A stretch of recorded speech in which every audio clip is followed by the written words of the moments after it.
Welcome to this journey through one of the most disturbing cases recorded in San Francisco history. Before we begin, I invite you to leave in the comments where you are watching from and the exact time you are listening to this narration. We are interested in knowing to what places and at what moments of the day or night these documented accounts reach. In 1850, when the gold fever had transformed San Francisco from a sleepy Mexican settlement into a chaotic sprawl of tents and hastily built structures, men arrived by the thousands seeking fortune in the Sierra Nevada foothills. Among them was Ephraim Cutter, a 28-year-old former blacksmith from Massachusetts who had sold everything he owned to join the westward migration. What distinguished Cutter from the countless other fortune seekers was not his ambition or his tools, but what happened to him in the tunnels beneath what is now known as Telegraph Hill.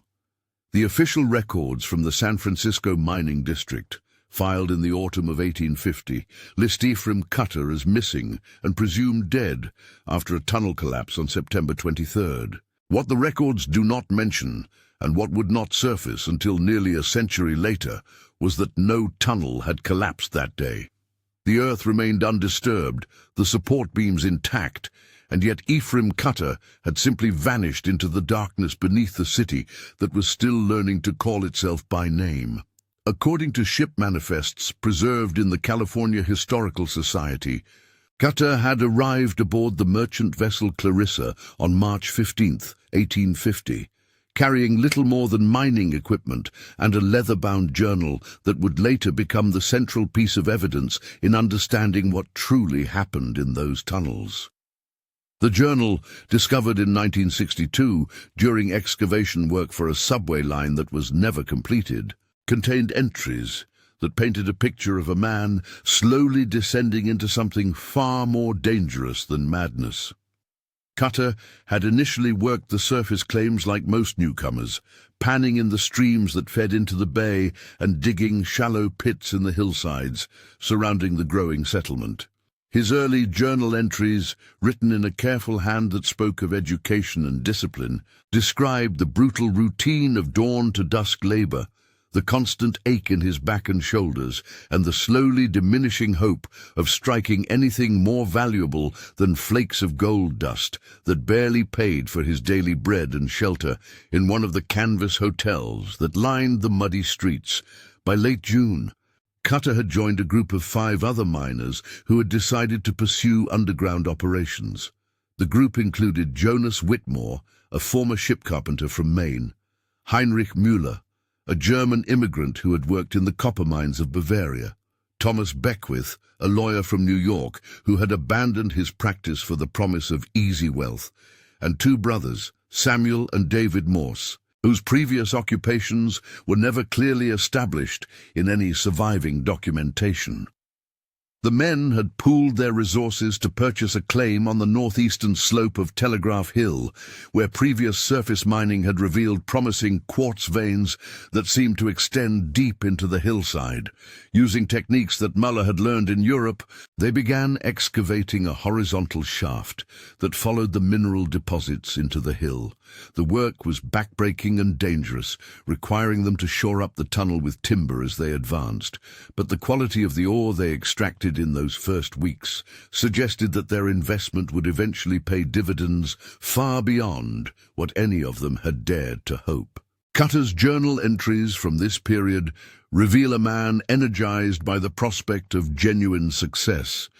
He wrote extensively about the technical challenges of underground mining, the careful process of identifying and following ore veins, and the camaraderie that developed among the 6 partners as they shared the dangerous work of extending their tunnel deeper into the hill. He described the satisfying weight of gold-bearing quartz in his hands, the steady progression of their excavation, and his growing confidence that they had discovered something that would secure his financial future and allow him to return to Massachusetts as a wealthy man. The tunnel itself, according to Cutter's measurements recorded in his journal, extended approximately 200 feet into the hillside by the middle of August. The main shaft was roughly 6 feet high and 4 feet wide, supported every 8 feet by timber frames that Muller insisted were necessary to prevent cave-ins. Off the main tunnel, they had excavated 3 smaller chambers where the ore veins had branched, creating a modest underground network that required careful mapping to navigate safely in the dim light of their oil lamps. What troubled Cutter, and what began to dominate his journal entries as summer turned toward autumn, were the sounds that came from deeper in the hill. At first, he attributed the noises to the settling of rock formations disturbed by their excavation, or perhaps to water moving through natural cavities in the hillside. But as weeks passed, the sounds took on qualities that seemed to defy such rational explanations. He described hearing what sounded like metal striking stone, rhythmic and purposeful, coming from sections of the hill where no mining operations were taking place.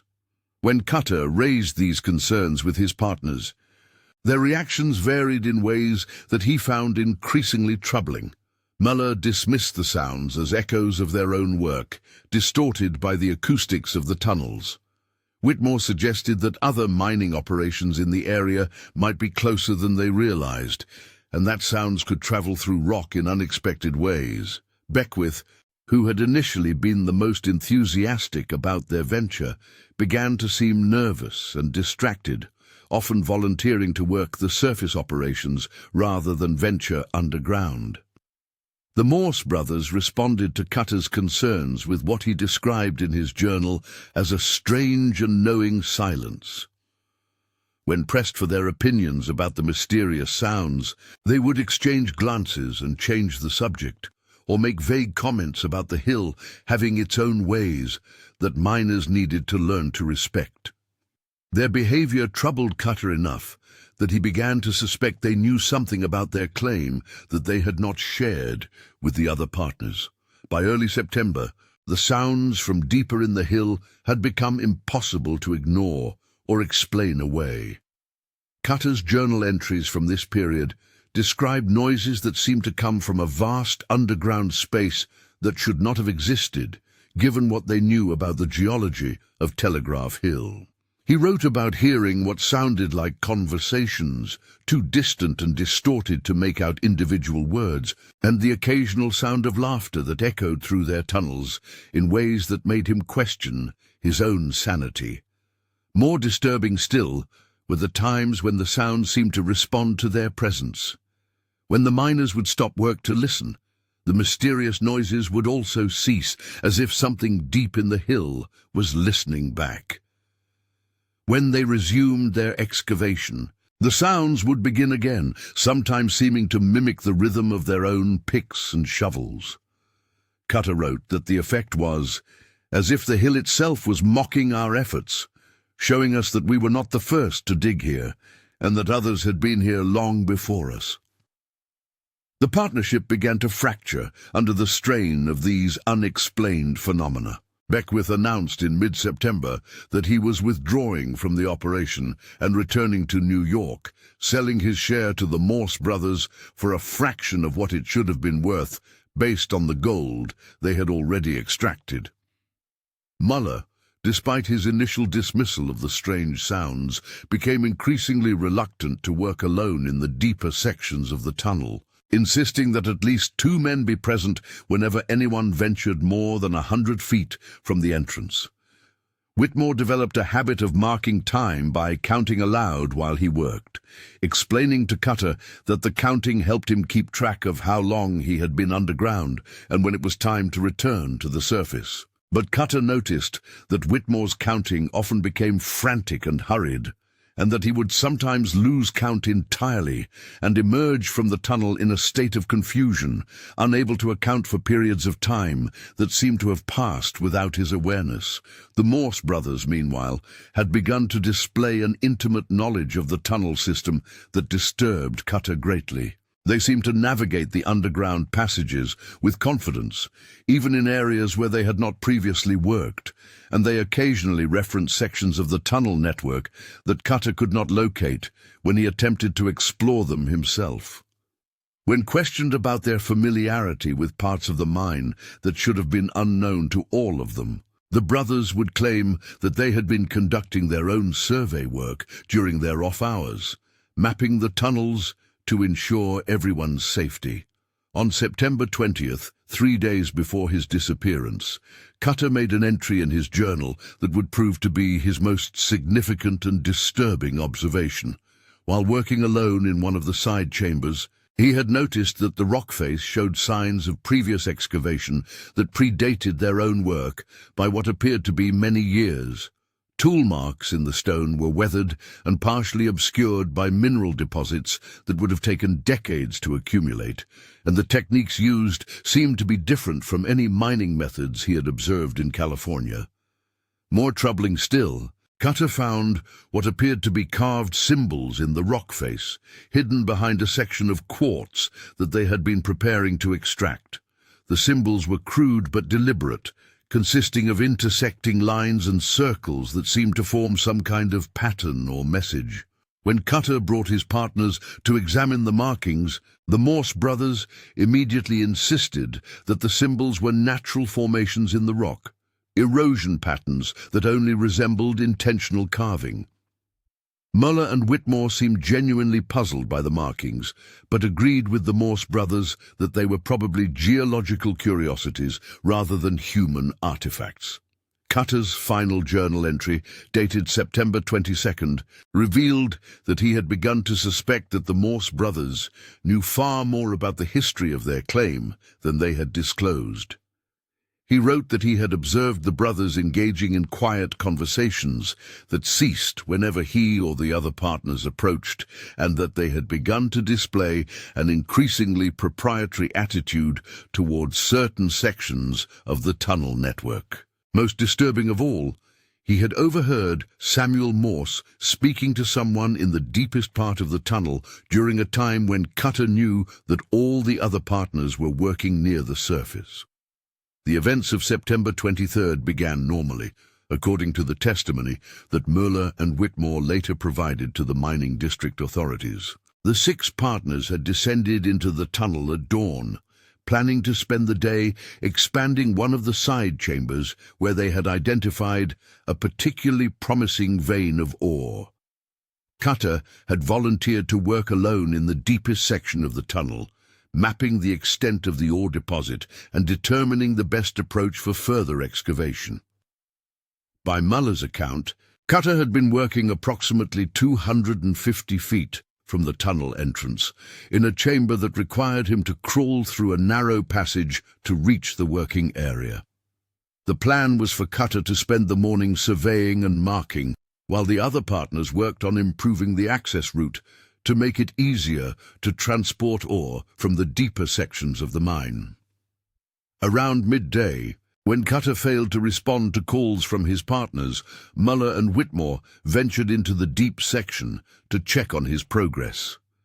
They found his tools laid out neatly at the entrance to the narrow passage, along with his oil lamp, which was still burning. His hat and coat were folded and placed on a natural shelf in the rock, as if he had carefully prepared for some specific task that required him to remove them. The narrow passage itself showed no signs of disturbance or collapse. Muller, being the smallest of the remaining partners, crawled through to the working chamber and found no trace of Cutter. The chamber was empty, with no evidence of any accident or struggle. The rock face that Cutter had been examining showed fresh tool marks, indicating that he had been working normally until very recently. But there was no indication of where he had gone or why he had left his equipment behind. What disturbed Muller most about the scene was the presence of additional tool marks on the rock face that he was certain had not been there the previous day. These marks appeared to have been made with different tools than any that their partnership possessed, and the technique used was consistent with the older excavation marks that Cutter had discovered earlier in the week. Muller's description of these marks, recorded in his statement to the authorities, suggested that someone else had been working in the chamber after Cutter's disappearance, completing the excavation that Cutter had begun. The Morse brothers, when questioned about the disappearance, provided testimony that contradicted several key details of Muller's account. They claimed that Cutter had expressed concerns about the stability of the deep chamber and had discussed the possibility of sealing it off for safety reasons. They also stated that Cutter had mentioned feeling unwell that morning and had considered returning to the surface early, though neither Muller nor Whitmore recalled any such conversation.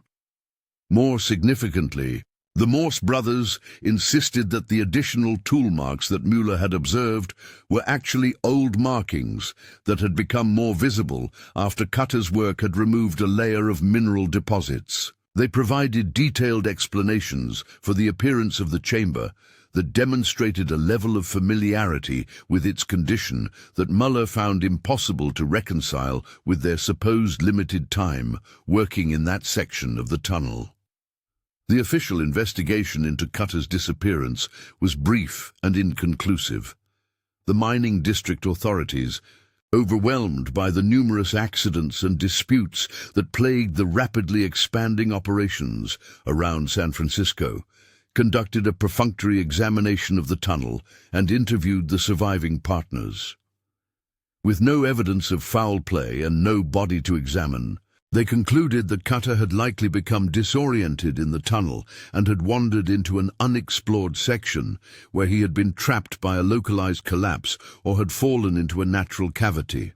The authorities ordered the tunnel sealed as a safety precaution, citing concerns about the stability of the hillside after months of excavation. The remaining partners were required to remove their equipment and abandon their claim, though they were compensated for the value of the ore they had already extracted.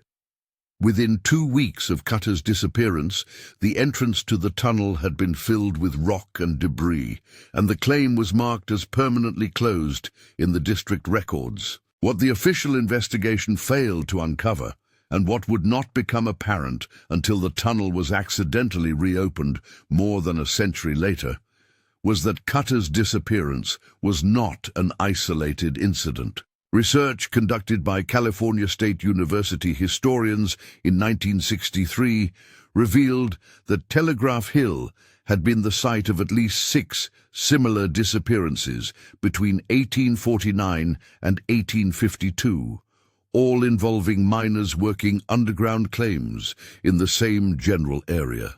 The university research team, led by Professor Margaret Steinberg, had been investigating the early mining history of the San Francisco area when they discovered references to the missing miners scattered through various historical documents. The disappearances had occurred over a period of nearly 3 years, but they had never been investigated as related incidents due to the chaotic nature of record-keeping during the gold rush period and the frequent turnover in mining district personnel. Professor Steinberg's team identified the missing miners as Robert Hensley, disappeared March 1849, James Carlton and William Hayes, both disappeared July 1849, Michael O'Brien, disappeared October 1850, Martin Kowalski, disappeared January 1851, and Daniel Crawford, disappeared August 1852. In each case, the circumstances were remarkably similar to Cutter's disappearance. Miners working alone in underground tunnels, equipment left behind, no evidence of accident or struggle, and investigations that concluded with the sealing of the affected tunnels. The pattern became even more disturbing when Professor Steinberg's research revealed that several of the disappeared miners had kept journals or written letters describing experiences nearly identical to those recorded by Cutter. References to mysterious sounds from deeper in the hills, discoveries of old tool marks and carved symbols, and concerns about partners who seemed to possess unexplained knowledge about their claims appeared in multiple independent sources spanning the entire 3-year period. Most significantly, the Morse brothers appeared to have been involved, either directly or indirectly, in at least 4 of the 7 disappearances. Samuel Morse was listed as a partner in Robert Hensley's claim, and both brothers were working adjacent claims when James Carlton and William Hayes disappeared. David Morse had sold equipment to Michael O'Brien just weeks before his disappearance, and Samuel Morse was among the last people known to have spoken with Daniel Crawford before he vanished. Professor Steinberg's attempts to trace the subsequent history of the Morse brothers proved largely unsuccessful. Records from the San Francisco city directories showed that they had continued to operate mining claims in the Telegraph Hill area until late 1852, when they seemed to have left the city entirely. No reliable records of their activities or whereabouts after 1853 could be located, despite extensive searches through state and federal archives. The accidental reopening of the tunnel system in 1962 occurred during excavation work for a proposed subway line that was part of an ambitious but ultimately abandoned public transportation project. The construction crew, using heavy machinery to excavate the hillside, broke through into what they initially assumed was a natural cave system. When city engineers examined the cavities, they quickly realized that they had uncovered an extensive network of tunnels that showed clear evidence of 19th-century mining operations. The rediscovered tunnel network was far more extensive than any of the historical records had indicated. The main shaft extended nearly 400 feet into the hillside, with numerous side chambers and connecting passages that formed a complex underground maze. Many of the tunnels showed signs of recent maintenance and use that could not be easily explained, given that the entrances had supposedly been sealed for over a century.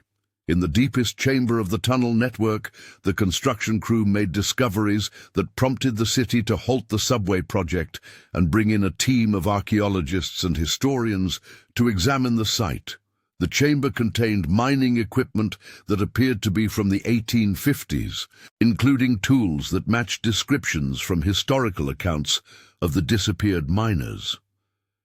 More disturbing were the personal effects found scattered throughout the chamber: pocket watches, jewelry, and fragments of clothing that seemed to have been carefully arranged rather than simply lost or abandoned. The most significant discovery was a collection of human remains found in a side chamber that had been deliberately sealed with carefully fitted stones.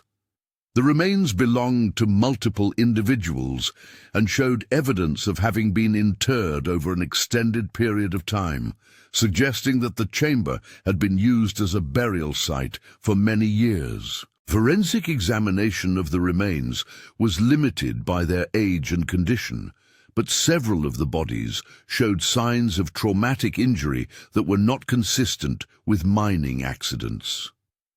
Among the remains, investigators found personal items that allowed them to identify 3 of the disappeared miners: a pocket watch engraved with Ephraim Cutter's initials, a distinctive silver ring that matched a description from Michael O'Brien's letters to his family, and a brass button from a coat that William Hayes had been wearing when he disappeared.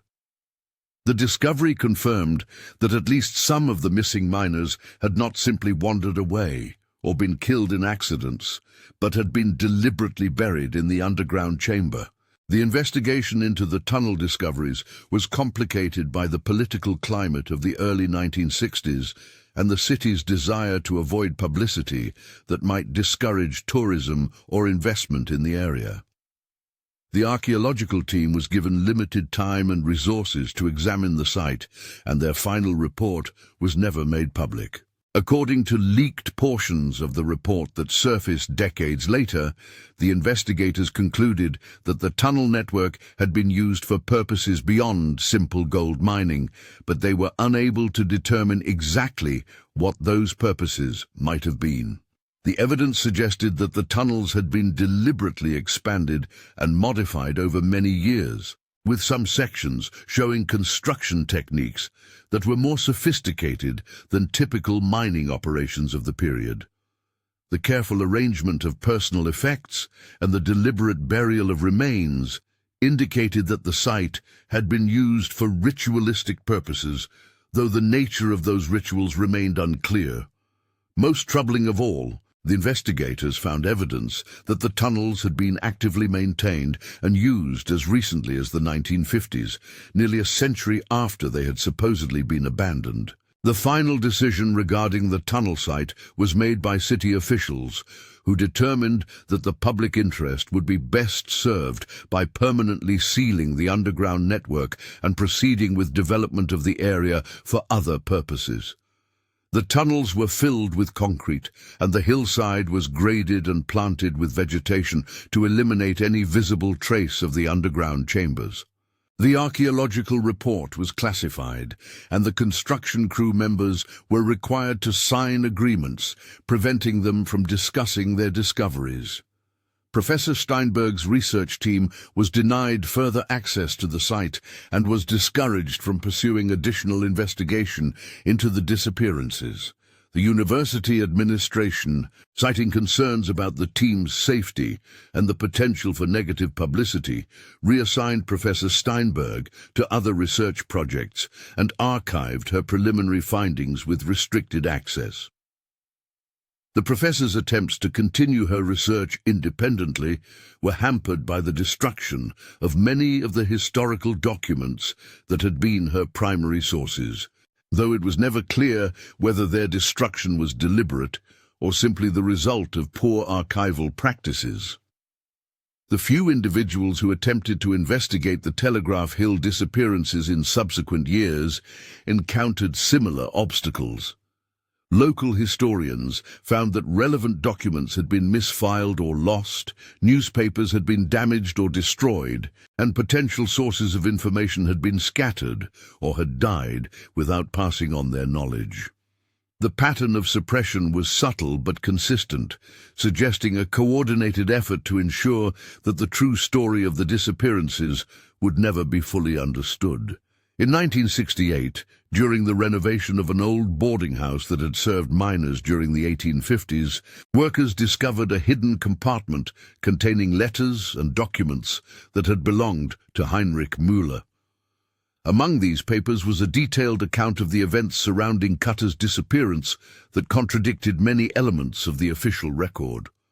Müller's private account described a conspiracy involving not only the Morse brothers, but also several prominent members of the local mining community and city officials who had been paid to suppress investigations into the disappearances. According to Müller's papers, the tunnel network beneath Telegraph Hill had been discovered much earlier than the official records indicated, possibly as early as 1848. The tunnels had not been created by miners seeking gold, but had been found to contain something far more valuable and dangerous. Müller's account suggested that the Morse brothers had been recruited to help maintain secrecy about the tunnels and to eliminate miners who discovered too much about their true purpose. Müller wrote that he had learned about the conspiracy from Thomas Beckwith, who had been approached by representatives of the group and had been offered significant payment to recruit partners who could be trusted to keep secrets, or who could be easily silenced if necessary. Beckwith had ultimately refused to participate and had left San Francisco entirely, but not before warning Müller about the danger that he and the other partners faced. The most disturbing element of Müller's account was his description of what he believed had happened to the disappeared miners. Rather than being killed outright, Müller suggested that they had been kept alive in the deeper sections of the tunnel network and forced to work under conditions that were essentially slavery. The sounds that Cutter had described hearing from the depths of the hill were not echoes or natural phenomena, but the voices and activities of miners who had been imprisoned underground for months or years. Müller's papers included detailed maps of the tunnel network that showed passages and chambers far beyond what any official record had documented. According to his drawings, the tunnels extended for miles beneath Telegraph Hill and connected to natural cave systems that reached all the way to the bay. The network was large enough to house hundreds of people and had been modified with living quarters, workshop areas, and storage facilities that could support a significant underground population. The letters also revealed that Muller had attempted to rescue some of the imprisoned miners, working secretly with Jonas Whitmore to explore the deeper tunnels and locate where the missing men were being held. Their efforts had been discovered by the Morse brothers, leading to a confrontation that resulted in Whitmore's death and Muller's narrow escape from San Francisco. Muller had spent the remainder of his life in hiding, moving frequently and using false names to avoid the people who he believed were still hunting him. The boarding house renovation workers who discovered Muller's papers initially attempted to bring them to the attention of local authorities and historians. However, they found that officials were reluctant to examine the documents and that academic institutions showed little interest in pursuing research based on what they dismissed as unreliable sources. Within months of their discovery, the papers had been acquired by private collectors whose identities were never disclosed, effectively removing them from public access and scholarly examination. The final documented attempt to investigate the Telegraph Hill disappearances occurred in 1969, when a freelance journalist named Patricia Lawson began researching the story for a magazine article. Lawson had discovered references to the disappearances while investigating other aspects of gold rush history, and she had been intrigued by the consistent pattern of official suppression that surrounded any inquiry into the events. Lawson's investigation was more thorough and systematic than previous efforts had been, and she managed to locate several descendants of people who had been involved in or affected by the disappearances. Through interviews with these family members, she pieced together a more complete picture of the conspiracy and its long-term effects on the San Francisco community.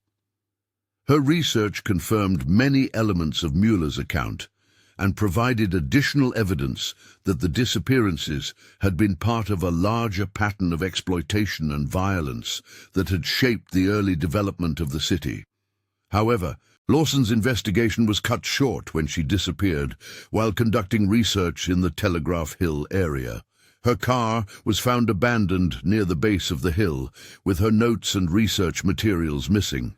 Despite extensive searches by police and volunteers, no trace of Lawson herself was ever found. The official investigation concluded that she had likely been the victim of random violence, but those familiar with her research suspected that her disappearance was connected to the same forces that had been responsible for suppressing information about the miners for over a century.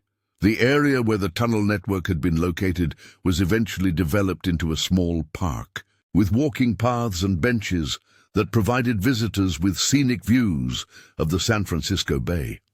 No markers or signs indicated the history of the site, and most people who used the park were unaware of what lay beneath their feet. The few attempts by local historians to have commemorative plaques installed were quietly denied by city officials, who cited concerns about accuracy and the potential for attracting unwanted attention to the area. Years passed, and the story of the disappeared miners faded from public memory, surviving only in fragmentary references scattered through academic papers and local history collections. The tunnel network remained sealed beneath tons of concrete and earth, and the secrets it contained seemed destined to remain buried forever. The pattern of suppression and silence that had surrounded the disappearances for over a century appeared to have achieved its intended purpose.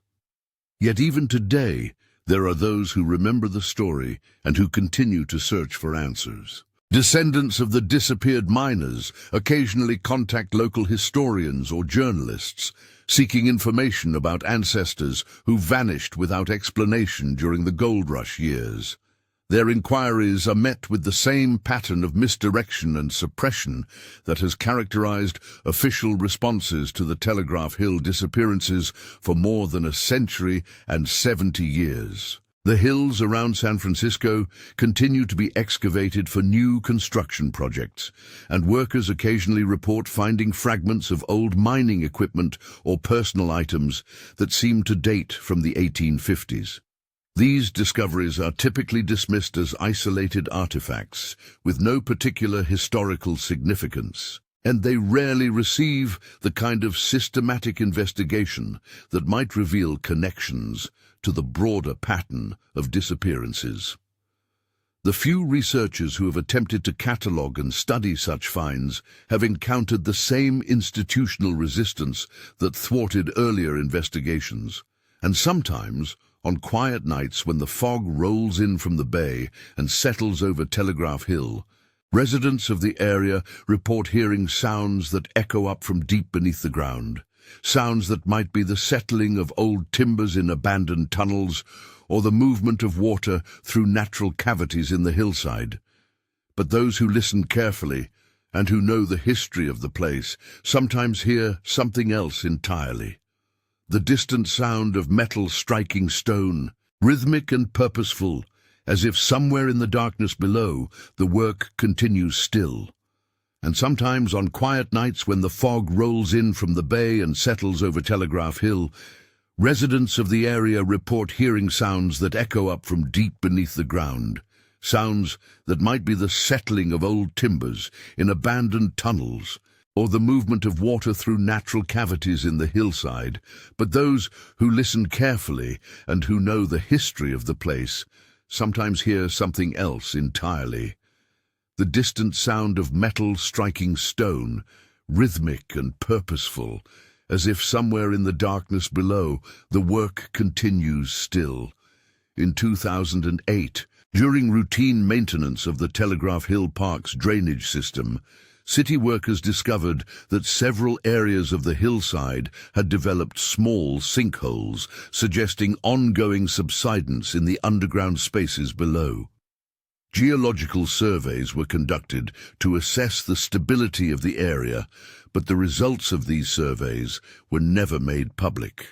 The sinkholes were filled, and the affected areas were cordoned off with permanent barriers, officially designated as environmentally sensitive zones, where public access was prohibited.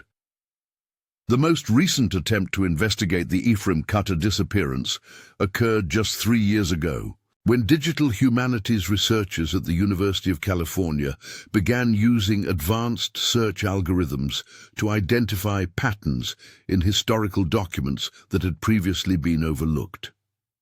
Their preliminary findings suggested connections between the Telegraph Hill disappearances and similar incidents that had occurred in mining communities throughout California during the 1850s. Indicating that the San Francisco events may have been part of a much larger phenomenon. However, the research project was discontinued after its principal investigator, Dr. Rebecca Chen, reported that someone had broken into her office and stolen her computer equipment containing years of compiled data. University administrators cited budget constraints and security concerns as reasons for not continuing the research, despite Dr. Chen's protests that her work had been on the verge of significant breakthroughs. Today, the Telegraph Hill area appears peaceful and unremarkable, a popular destination for tourists seeking panoramic views of the San Francisco Bay. The Coit Tower rises from the summit, its Art Deco structure serving as a landmark visible from throughout the city. Few visitors to the area are aware that they stand above one of California's most enduring mysteries, or that beneath their feet lies a network of tunnels that may still hold answers to questions that have remained unresolved for more than a century and 70 years. The official position of the San Francisco historical authorities remains that Ephraim Cutter and the other disappeared miners were victims of mining accidents common to the period, and that their bodies were lost in tunnel collapses or natural sinkholes that were subsequently sealed by geological processes. This explanation satisfies most inquiries and allows the story to remain filed away in the archives of unfortunate but unremarkable historical incidents. But for those who have studied the evidence carefully, who have traced the patterns of suppression and examined the fragments of testimony that have survived, a different picture emerges. The disappearance of Ephraim Cutter was not an accident or an isolated incident, but part of a systematic exploitation that transformed the gold rush from a tale of individual opportunity into something far darker and more complex. What happened in the tunnels beneath Telegraph Hill during those crucial months of 1850 remains largely unknown. Whether Ephraim Cutter died quickly or survived for weeks or months in underground captivity, whether the sounds that echoed through the hillside were the voices of imprisoned miners or something else entirely, whether the conspiracy involved a few opportunistic individuals or represented an organized criminal enterprise with connections throughout the California territory, these questions remain without definitive answers. The journals, letters, and testimonies that might have provided those answers have been scattered, destroyed, or hidden away in private collections where they remain inaccessible to researchers. The physical evidence lies buried beneath tons of concrete and earth, sealed away by official decisions that prioritized public safety and urban development over historical truth. The people who might have spoken about what they knew or witnessed are long dead, taking their secrets with them into graves that are themselves often unmarked and forgotten. Yet the story persists, passed down through families and local communities, preserved in fragmentary references scattered through historical documents, and occasionally emerging when construction projects or natural events disturb the carefully maintained silence that has surrounded the Telegraph Hill disappearances for generations. Each time the story surfaces, it is met with the same pattern of official dismissal and institutional indifference that has characterized responses to inquiries about Ephraim Cutter for more than a century. And perhaps that is as it should be.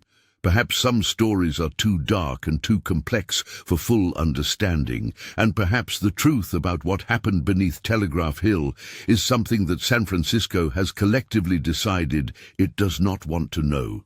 The city has built itself over the ruins of its gold rush past, constructing a modern identity that celebrates innovation and opportunity while carefully avoiding the darker legacies of its founding era. But on those fog-shrouded nights when the modern city seems to fade away and the hills recall their earlier incarnation as a raw frontier settlement, the past has a way of making itself known. In the sounds that carry on the wind, in the shadows that gather in the older neighborhoods, in the dreams of those who live above the buried tunnels, the story of Ephraim Cutter and the disappeared miners continues to whisper its warnings about the price of seeking fortune in the darkness beneath the earth. The case officially remains unsolved, filed away in the archives of the San Francisco Police Department as a historical curiosity with no active investigation required. But for those who listen carefully to the stories that the city tells about itself, and who pay attention to the gaps and silences in the official narratives, the disappearance of Ephraim Cutter serves as a reminder that some mysteries resist resolution, and that the truth about our past may be stranger and more disturbing than we are prepared to acknowledge. And in the tunnels beneath Telegraph Hill, where the darkness has remained undisturbed for more than a century, something waits still. Whether it is merely the accumulated weight of unanswered questions, or whether it is something more tangible and immediate, remains a question that each listener must answer for themselves.